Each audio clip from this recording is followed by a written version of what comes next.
எடா ஐயா, உன் குலதெய்வம் உன் வீட்டு மண்ணுக்குள்ள வரண்டாரண்டா. உன் குலதெய்வம் தள்ளி பண்ணிட்டு இருக்கிறான். புரியுதா?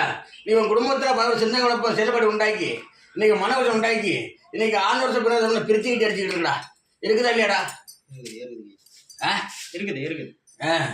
இன்னைக்கு 6 வருஷம் பிறகு பிரிச்சுக்கிட்டு அடிச்சுக்கிட்டு இருக்கான். இன்னைக்கு அது மட்டும் இல்லை, உன் குலதெய்வம் பார்த்தீங்கன்னாக்க சப்தகனி ஏழு கருப்புசாமி நாமண்ணதார் தெய்வம். புரியுதா? இன்னைக்கு உன் தெய்வம் வந்து பார்த்தா 1, 2, 3 பதிமூட்டு உட்காந்துருக்கான்டா உன் குலதெய்வம். புரியுதா? ஓடுற கஞ்சியார வந்து பண்ணி ஏறியா இருக்கலாம்டா. அந்த கரை வீட்டில் கொடுத்துருக்கா. இருக்குதா இல்லையாடாப்பா? வேகமா சொல்லுண்ணா. இன்னைக்கு தெய்வம் இருக்குது. இன்னைக்கு இந்த தெய்வம் அன்னகரக செயல்பாடு. எப்பா சுவாமி, நான் நினைச்ச காரியம் போக்குவரத்து செயல்பாடு எல்லாமே மாறி மாறி போயிட்டு இருக்கு. என் குடும்பத்தை பல துன்பத்து மட்டும் சேர்த்து உண்டாக்கிட்டு வந்துருக்கிறேன். புரியுதா? எனக்கு மன கஷ்டம் இருக்கு. எனக்கு ஒரு நாள் சிந்தனை செயல்பாடு இல்லை. புரியுதா? என்னை புத்தி மாற்றி கொடுத்துக்கிட்டு இருக்கு. புரியுதா? என் குடும்பம் நல்லது சுபட்சம் நடக்குமா நடக்காதா? எப்பா என் குடும்பம் இப்படியே இருக்குமா? என்னால் மிஞ்சி வர முடியுமா முடியாதா அப்படின்னு என்கிட்ட வந்திருக்கடா ஐயா. உண்மையா போய்யாடா ஐயா?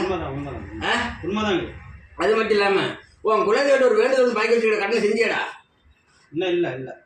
இல்ல அது கடன் செய்யாம வச்சிருக்கிற. அது மட்டும் இல்லாம பலதவனை குழப்பம் கட்டி அடிச்சுக்கிட்டு இருக்கு. மனசு நிம்மதி இல்லாம இருக்கலாமா செத்து போலாமான்னு ஒவ்வொரு நாளும் ஒரு எண்ணிக்கை மாற்றம் கொடுத்துருக்கடாப்பா. புரியுதா? பல சின்ன செயல்பாடு கொடுத்துக்கிட்டு மனசுல ஒரு நிலை இல்லாம இருக்கண்டாப்பா. என் குடும்பம் நல்லது சுபட்சம் கிடைக்கணும்டா சுவாமி.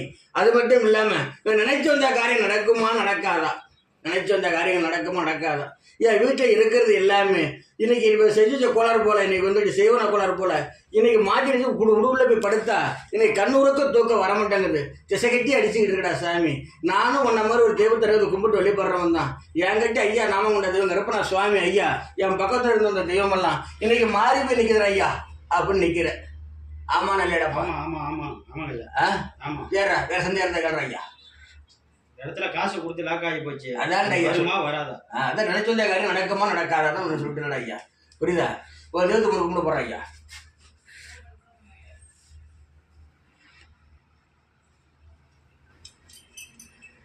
ஐயா நீ கொடுத்த இடத்துல புரியுதா 2 பேர்த்த நம்பி கொடுத்த.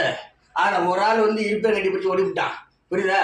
இந்த ஒரு ஆள் வந்து இன்னைக்கு நாளைக்கு யோசிச்ச கட்டிக்கிட்டு புரியுதா படாத துன்பத்தை உண்டாக்கிட்டு நம்ம கேட்ட இடத்த கொடுத்து வாங்க முடியாமடா நிலைமைக்கு உன்னை ஆளாக்கி வச்சுட்டான்டாப்பா. அவச்சொல் பேர் ஏற்றி விட்டான்டா ஐயா. இருக்கா இல்லையாடாப்பா? இருக்கு. அவச்சொல் பேர் ஏற்றி உனக்கு ஏற்றி விட்டான். புரியுதா? அவனுக்கு ஏதாவது காட்டி விட்டு என் கைக்கு வந்து சேரணும். நான் வாங்கினத கடன் நல்லவனா மாறணும். புரியுதா? என் குடும்பத்தோட சிறப்பு நம்ம உண்டாக்க முடியும் ஐயா அப்படின்னு மனசை குழப்ப வச்சு நிற்கிற. புரியுதா? நீ கவலைப்படாத ஐயா. உன் குடிதேவர்களுக்கு போய் புரியுதா இழுப்பில் விளக்கு போட்டு புரியுதா வழிபட்டு வாடா ஐயா. உன் காசு உன் கூட தெரிஞ்சிரும்டா.